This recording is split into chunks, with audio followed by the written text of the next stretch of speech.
اعوذ باللہ من الشیطان الرجیم بسم اللہ الرحمن الرحیم نحمدہ و نصلی علی رسول الکریم محترم ناظرین سامعین کرام السلام علیکم ورحمۃ اللہ وبرکاتہ۔ اسلام کے لفظ کی روشن بیانیہ اور امت مسلمہ کا طرز عمل کے حوالے سے آج یہ ہمارا 8واں پروگرام ہے۔ اس سے پہلے ہم 7 پروگرام کر چکے ہیں الحمدللہ۔ اب ان 7 پروگرام میں ہم نے تقریباً 20 کے قریب نکات بیان کیے ہیں، ان کی تشریح کی تھی۔ اس میں سلسلے میں آج 21ویں نقطے کی ہم وضاحت کریں گے، اس پر گفتگو کریں گے۔ آج کے پروگرام میں سے قبل پروگراموں میں بیان شدہ اسلام کے نظر روشن اور منور بیانیے کی روشنی میں امت مسلمہ کے لیے بیان شدہ چند امت مسلمہ کے لیے چند ہم نے باتیں بیان کی تھیں اور تجاوزی پیش کی جاتی ہیں۔ اب اسی بیانیے کی روشنی میں جو ہم نے بیان کیا تھا، ان الفاظ کے مقصود و منزل کیا تھا، اس کے حوالے سے ان کی روشنی میں چند تجاوزی پیش کی جاتی ہیں۔ یہ اس یعنی 21ویں نقطے کا یہ بنیادی تھیم ہے، یہ بنیادی خیال ہے، یہ مرکزی خیال یہ ہے کہ ہم تجاویز پیش کریں گے روشن بیانی کے حوالے سے۔ تو اس میں سب سے پہلے جو اسلام اس کا ہے اسلام جو پہلا نقطہ ہے وہ ہے عالمی برادری میں منفی پروپیگنڈے اور غلط فہمی کا تدارک، اس لیے کہ اسلام کا صحیح فہم اور صحیح تصور جب ہم بیان کریں گے تو انشاءاللہ یہ چیزیں سمجھ نظر آئیں گی۔ پہلا نقطہ یہ جو بیان کر دیا گیا ہے، آج عالمی برادری میں منفی پروپیگنڈے اور غلط فہمی کی بنا پر جو ایک عمومی تاثر کا قائم ہو رہا ہے کہ اسلام عدم رواداری و انتہا پسندی اور دہشت گردی کا مذہب ہے، اپنے رویے سے اس کو ختم کیا جائے اور معاشرے میں اسلام کی مثبت تعلیمات کے حوالے سے روشن خیالی اور اتحاد پسندی کو اپنایا جائے۔ روشن خیالی اور اتحاد پسندی ایک علیحدہ نظریہ ہے، اس کا لبرلزم سے کوئی تعلق نہیں ہے، یہ بات کر دی جائے۔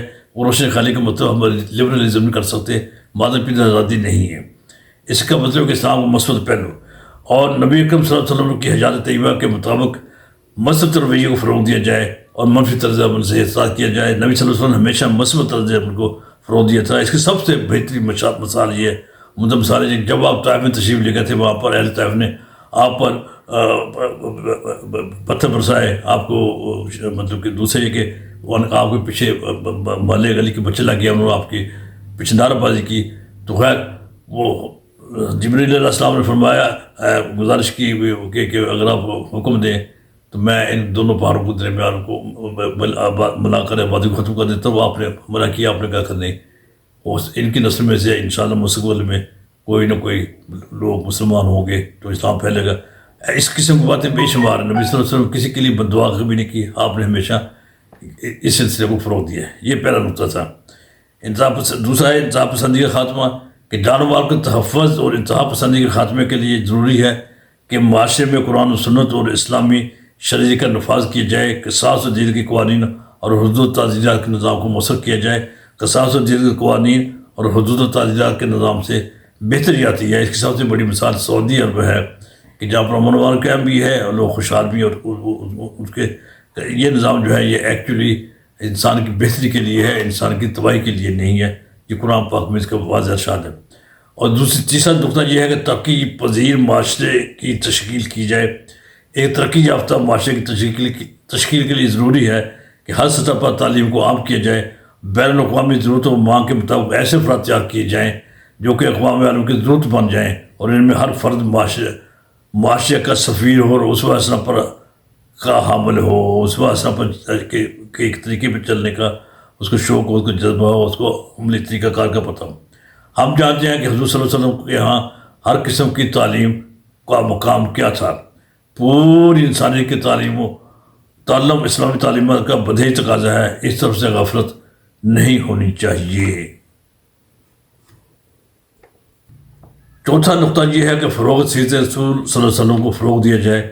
سیرت رسول صلی اللہ علیہ وسلم کے اشاعت و فروغ کے لیے ملک بھر کے تمام بڑے شہر میں سیرت اسٹڈی سینٹر کیمپ کیے جائیں۔ اس سے پہلے وزارت مذہبی امور ایک کوشش کر چکی تھی، ابھی کچھ سیرت اسٹڈی مراکز قائم ہے، کچھ یونیورسٹی میں مراکز قائم ہے۔ یہ پورے ملک میں ہر ضلع پر سیرت اسٹڈی سینٹر ہوں اور ملک کے مختلف یونیورسٹی میں پہلے سے قائم سیرت چیئر کو فعال کیا جائے۔ یہ بھی اس میں پہلے بھی کچھ کام ہوئے، ابھی کام کیا جائے۔ وزارت مذہبی امور بین الاقوامی بین المذہب آہنگی اس زمرے میں تمام پالیسی امور کی نگرانی کرے۔ رحمت للعالمین اور خاتم النبیین اتھارٹی کو باوقار انداز میں کام کرنے کا موقع فراہم کیا جائے۔ یہ موجودہ حکومت اور اس سے پچھلی حکومت کا یہ ایک اچھا تصور ہے، اس پر اس کو عملی جامہ پہنایا جائے. اتھارٹی قائم ہے، اتھارٹی نے پہلے اپنا ایک مطلب کچھ کام کر رہی ہے، اس کو مزید فعال کیا جائے. اور یہ اس قسم کی چیزیں سیرت نبی کے حوالے سے ہم گفتگو کرتے رہیں گے. ہمارا مرکز جو ہے وہ آیا سیرت رسول صلی اللہ علیہ وسلم ہے، اس کی طرف لوگوں کو توجہ کرنا ہے. اس سلسلے میں چھوٹے چھوٹے پروگراموں کی تجویز بھی ہے، آگے بھی ہم بات بیان کریں گے. ہم پہلے بیان کر چکے ہیں.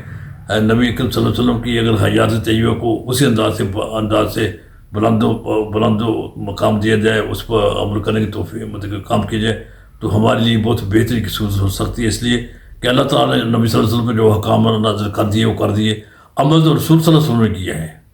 تو رسول صلی اللہ علیہ وسلم کے عمل کو دیکھ کر ہی ہم اپنے لیے عمل کی راہ متعین کر سکتے ہیں. اس میں ہمارے لیے رہنمائی بھی ہے.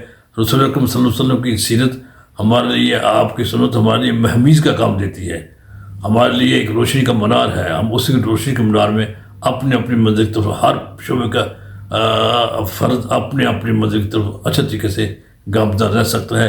اس کے لیے اسوہ حسنہ کو اپنایا جائے. اللہ تعالیٰ ہمیں اس پر عمل کرنے کی توفیق عطا فرمائے. اللہ تعالیٰ ہمیں رسول اللہ صلی اللہ علیہ وسلم سے صحیح محبت، جو کہ اللہ کی رضا کا جس سے حاصل ہو، حصول ہو، نبی صلی اللہ علیہ وسلم کا سے پیار و محبت ہو، اس کو ہم اپنے مفادات کے لیے بالکل استعمال نہ کریں. اگر ہم نے اپنے مفاد کے لیے نبی کی سیرت کو استعمال کیا تو سب کچھ غارت ہو جائے گا.